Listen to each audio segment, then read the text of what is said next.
Hey guys, what's up? Zijin here, and I'm going to be reviewing the Ulefone Be Touch 3.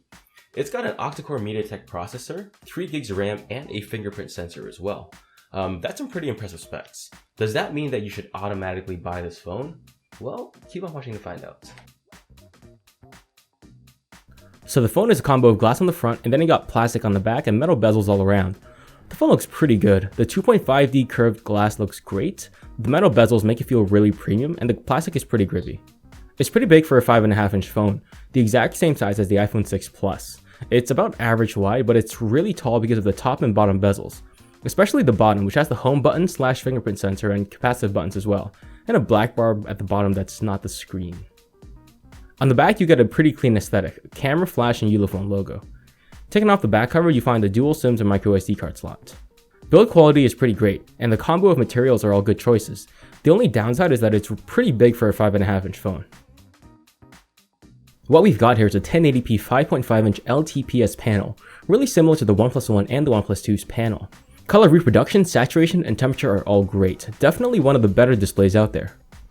Brightness is also pretty decent. It goes up to 450 nits of brightness. It's usable in direct sunlight, but it's a little hard to see. The screen is also a little less sensitive than some other phones, but it's not a big deal. There's also Gorilla Glass 3 as well, so it's pretty strong. I'm really happy with the display. Colors are great, resolution is great, and things generally look nice on this display. On the plus side, it looks good even when it's off because of the 2.5D glass as well. There's one speaker on the bottom edge of the device. It gets decently loud. Not as loud as any of the iPhones, mind you, but loud enough in any normal situation.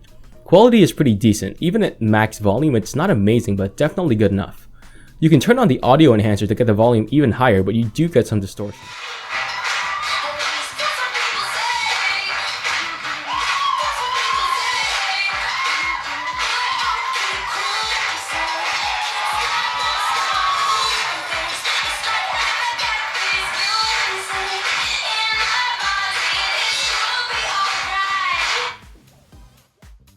So next, let's talk about the battery. I'm a little afraid for battery life just because it's a smaller 2550 mAh battery. Let's see how well it does. I did 2 tests. First, I reloaded a webpage every 10 seconds and the phone died after about 6 hours and 2 minutes. Then I looped the video until it died and it lasted for 8 hours and 4 minutes. So these numbers are extremely good for such a small battery. Here's a more real life battery test. I take it off the charger at 6 AM, I listen to podcasts for about 2 hours, I do an hour or so of news and Reddit, play an hour of games, and I had about 20% left at 10 PM. This is really decent. I'm impressed with how much battery life Ulefone could squeeze out of such a small battery, and this is not the first time they've done it either. This phone also has fast charging, and it's a really useful tool as well. For light users, battery is great. Medium users, still great.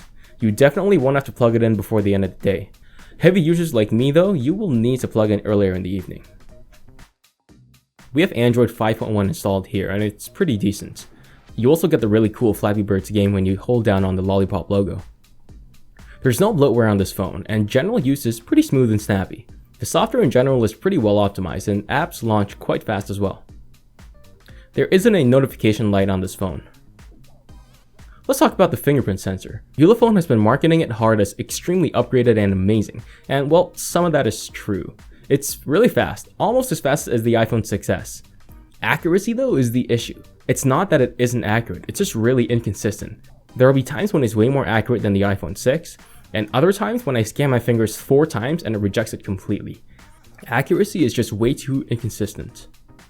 Oh, one more thing is that I'm personally still undecided on whether I like the fingerprint sensor better on the front of the phone or the back of the phone, but on the Ulefone it's quite a good implementation. Gaming is pretty solid. I get smooth frame rates on any game I play, even at a 1080p resolution. I also ran the Antutu benchmark and got a score of about 53,000. All the bands of the phone, GSM, WCDMA, and LTE, are all quad band, but do check whether it will work with whatever carrier you're on. I got some pretty good reception on this phone. It's good, but nothing amazing. I get decent download and upload speeds as well. Bluetooth and Wi-Fi also work pretty well. So I was expecting average GPS quality, but it's actually pretty good. It locks on pretty quick and doesn't jump around like an angry chicken like on the M-Lace MX base sometimes. There's a Sony IMX214 sensor in the 13 megapixel camera, and it's actually pretty good. Detail-wise, it's almost as good as the iPhone 6, but the colors it produces are just not as vibrant or colorful. It's a little muted. Night shots are not very good though. You can shoot up to 1080p video as well, and it's also not that bad, but still not as good as the iPhone 6. The front camera is okay for a front camera. You can take selfies, but they aren't going to be amazing quality. So to sum up the camera, it's not bad stuff, but it's still not as good as the iPhone 6, Galaxy S6, and LG V10, etc. But it's definitely still a pretty good camera. So I've went through a bunch of stuff here. Build quality is great, display is great, performance is great, there's a lot of good stuff here. But no phone is perfect, and neither is this one. There are 3 reasons I want to share with you why you might not want to get this phone. Number 1, this phone is pretty big, even for a 5.5-inch phone. So if you have small hands like me, it's really difficult to use one-handed. Number 2, speakers are average. If you're looking for good speakers, you're not going to find them here.